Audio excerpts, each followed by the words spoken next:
Entre todas as parábolas de Jesus, poucas são tão universalmente conhecidas e culturalmente influentes quanto a parábola do bom samaritano, registrada exclusivamente no Evangelho de Lucas 10, 25-37. Esta história transcendeu contextos religiosos para tornar-se expressão cultural para qualquer pessoa que ajuda generosamente alguém em necessidade. Mas a familiaridade pode obscurecer quão radical, chocante e subversiva esta parábola era em seu contexto original, e continua sendo quando verdadeiramente compreendida. A parábola foi provocada por confronto entre Jesus e o intérprete da lei, um especialista em Torá, teólogo profissional, que dominava as complexidades das escrituras hebraicas e suas interpretações rabínicas. Lucas nos informa que este homem se levantou para experimentá-lo, não em busca sincera de verdade, mas para testar Jesus,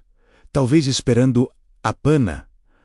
Ou em erro teológico ou contradição, a pergunta que fez parecia sincera: Mestre, que farei para herdar a vida eterna? Era a questão central do judaísmo do primeiro século, debatida intensamente entre várias escolas rabínicas. Mas sua motivação era suspeita, menos ele buscava não orientação genuína, mas oportunidade de expor Jesus. Jesus, como frequentemente fazia quando confrontado por questões hostis, respondeu com pergunta: que está escrito na lei, como interpretas? Ele redirecionou o especialista para sua própria área de expertise, forçando-o a articular o que já sabia, em vez de buscar conhecimento novo. O intérprete da lei respondeu corretamente com síntese brilhante de dois comandamentos centrais da Torá: amarás o Senhor teu Deus de todo o teu coração, de toda a tua alma, de todas as tuas forças e de todo o teu entendimento, e amarás o teu próximo como a ti mesmo. Esta combinação de Deuteronômio 6, 5 e Levítico 19:18 capturava a essência da obrigação moral menos amor total a Deus e amor ativo ao próximo. Jesus afirmou sua resposta: respondeste corretamente. Faze isto e viverás. A formulação era significativa. Faze isto, conhecimento correto era insuficiente. Obediência real era necessária. E aí estava o problema para todos nós. Menos ninguém ama a Deus perfeitamente com todo o coração, alma, força e mente. Nem ama consistentemente o próximo como a si mesmo. Mas o intérprete da lei, desconfortável com a implicação de que meramente saber a resposta correta era inadequado, procurou justificar-se, demonstrar sua própria justiça, estabelecer que ele de fato cumpria este padrão. Então fez pergunta aparentemente razoável: quem é o meu próximo? Esta pergunta revelava a pressuposição comum no judaísmo do primeiro século. Próximo era frequentemente interpretado de forma restritiva para significar companheiros israelitas, especialmente aqueles dentro da própria comunidade religiosa. Gentios, samaritanos, publicanos e pecadores conhecidos eram geralmente excluídos da categoria de próximo digno de amor obrigatório. Se Jesus definisse próximo de forma restritiva, o intérprete poderia reivindicar que estava cumprindo a lei, amando aqueles dentro de sua categoria definida. Se Jesus definisse de forma muito expansiva, poderia ser acusado de diluir a lei. Era a pergunta armadilha, destinada a colocar Jesus em posição difícil. Mas Jesus, como fez tantas vezes, não respondeu à pergunta diretamente. Em vez disso, contou história que redefiniu completamente os termos do debate.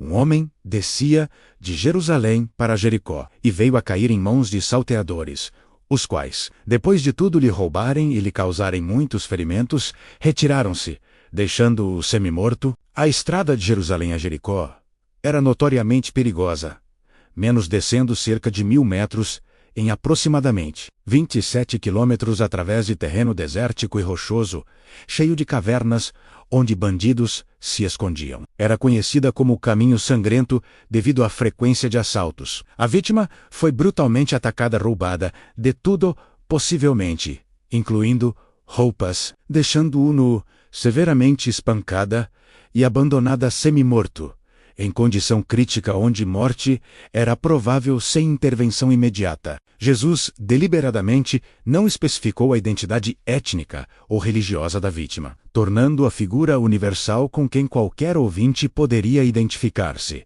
Casualmente, descia um sacerdote por aquele mesmo caminho e, vendo-o, passou de largo. O primeiro a passar foi sacerdote menos membro da elite religiosa, servidor no templo, especialista em rituais de pureza e lei mosaica. Ele viu o homem ferido. Não havia ignorância da necessidade, mas deliberadamente passou de largo, atravessando para o outro lado da estrada para evitar envolvimento. Por que um sacerdote evitaria ajudar? Explicações possíveis incluem medo de que os bandidos ainda estivessem perto, preocupação com contaminação ritual. Se o homem estivesse morto, tocar cadáver tornaria o sacerdote cerimonialmente impuro, impedindo-o de realizar funções sacerdotais. Ou simplesmente autoproteção e priorização de conveniência pessoal sobre compaixão. De igual modo, um levita descia por aquele lugar e, vendo, também passou de largo. O segundo passante era levita menos assistente de templo, também parte do estabelecimento religioso, também conhecedor da lei. Sua resposta foi idêntica à do sacerdote. Viu a necessidade, mas evitou envolvimento. A repetição era intencional e enfática. Não foi apenas um líder religioso individual que falhou, mas dois representantes distintos da estrutura religiosa oficial, e ambos não apenas falharam em ajudar, mas vendo, com plena consciência da necessidade, escolheram deliberadamente a inação. Então, veio a reviravolta chocante. Certo samaritano, que seguia o seu caminho, passou perto dele e, vendo-o, compadeceu-se. Para apreciar plenamente quão escandalosa era esta parábola para ouvintes judeus, devemos entender a profundidade do ódio judeu-samaritano no primeiro século. Samaritanos eram descendentes de israelitas que se casaram com colonos estrangeiros após o exílio assírio. Eles reivindicavam herança abraâmica, mas tinham escrituras diferentes, apenas os 5 livros de Moisés. Local de adoração diferente. Monte Gerizim, em vez do templo em Jerusalém, e interpretações teológicas diferentes. Judeus os viam como apóstatas, hereges e traidores étnicos. A hostilidade era mútua e profunda. Que Jesus fizesse um samaritano o herói de sua história era provocação deliberada. Era como contar a um israelense moderno uma história onde um palestino é o exemplar moral. Ou contar à audiência americana, segregacionista, uma história onde pessoa negra é virtuosa, enquanto líderes brancos respeitáveis são moralmente falhos. Mas Jesus não apenas tornou o samaritano o herói, ele descreveu sua resposta em detalhes compassivos. Compadeceu-se, a mesma palavra grega splantnissomai, usada para descrever a compaixão de Jesus, indicando emoção visceral profunda, não apenas sentimento superficial. E aproximando-se, pensou-lhe os ferimentos, aplicando-lhe óleo e vinho. E, colocando-o sobre o seu próprio animal, lavou-o para uma hospedaria e tratou dele. O samaritano não apenas sentiu compaixão, ário decisiva e sacrificialmente. Sua resposta incluiu múltiplas dimensões de cuidado prático. Primeiro, ele se aproximou colocando-se em risco potencial de emboscada. Segundo, tratou os ferimentos com vinho desinfetante e óleo calmante, menos gastando seus próprios suprimentos. Terceiro, colocou o homem em seu próprio animal, significando que ele mesmo teve que caminhar. Desconforto pessoal considerável. Quarto, levou-o para a hospedaria e tratou dele, permanecendo com ele durante a noite, fornecendo cuidado pessoal. No dia seguinte, tirou 2 denários e os entregou ao hospedeiro, dizendo: cuida deste homem, e, se alguma coisa gastares a mais, eu te indenizarei quando voltar. O samaritano assumiu responsabilidade financeira total pelo cuidado contínuo. 2 denários eram aproximadamente 2 dias de salário, quantia substancial, mas sua promessa de reembolsar qualquer despesa adicional mostrava compromisso ilimitado. Este era amor tangível, custoso e sacrificial. Não sentimento abstrato ou bem-descerro vago, mas ação concreta que envolvia tempo, dinheiro, esforço físico, risco pessoal e comprometimento prolongado. Tendo contado a história, Jesus voltou-se para o intérprete da lei com pergunta: qual destes três te parece ter sido o próximo do homem que caiu nas mãos dos salteadores? A pergunta reformulou completamente o debate original. O intérprete havia perguntado: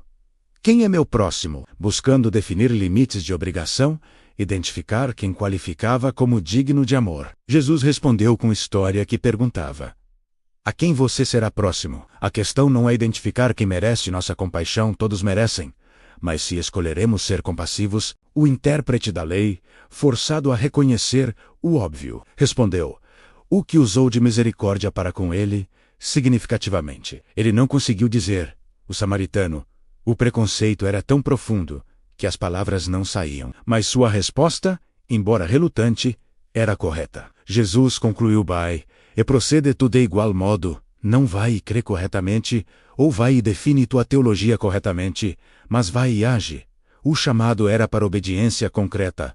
Amor tangível, misericórdia ativa. Esta parábola ensina verdades múltiplas e radicais. Primeira, próximo não é categoria a ser definida restritivamente, mas papel a ser desempenhado ativamente. A questão não é quem conta como meu próximo, mas a quem serei próximo. Segunda, conhecimento religioso sem compaixão ativa é moralmente vazio. O sacerdote e levita conheciam a lei perfeitamente, mas falharam no teste básico de amor ao próximo. O samaritano, presumivelmente teologicamente deficiente segundo padrões judeus, exemplificou verdadeira piedade. Terceira, amor verdadeiro transcende barreiras étnicas, religiosas e culturais. Não devemos amar apenas nossa própria gente, mas qualquer pessoa em necessidade que encontramos, independentemente de identidade tribal. Quarta, amor é demonstrado através de ação sacrificial, não sentimento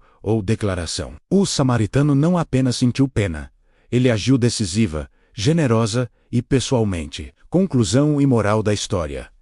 A parábola do bom samaritano desmantela todas as nossas tentativas de limitar nossa obrigação moral, de definir próximo de forma que exclua aqueles que são inconvenientes, diferentes ou hostis. Jesus está dizendo: toda pessoa em necessidade que você encontra é seu próximo, e você é chamado a amá-la concreta e sacrificialmente. A provocação mais profunda é que frequentemente aqueles que consideramos teologicamente ortodoxos ou religiosamente respeitáveis falham no teste básico de compaixão, enquanto aqueles que desprezamos como hereges ou inferiores demonstram amor genuíno.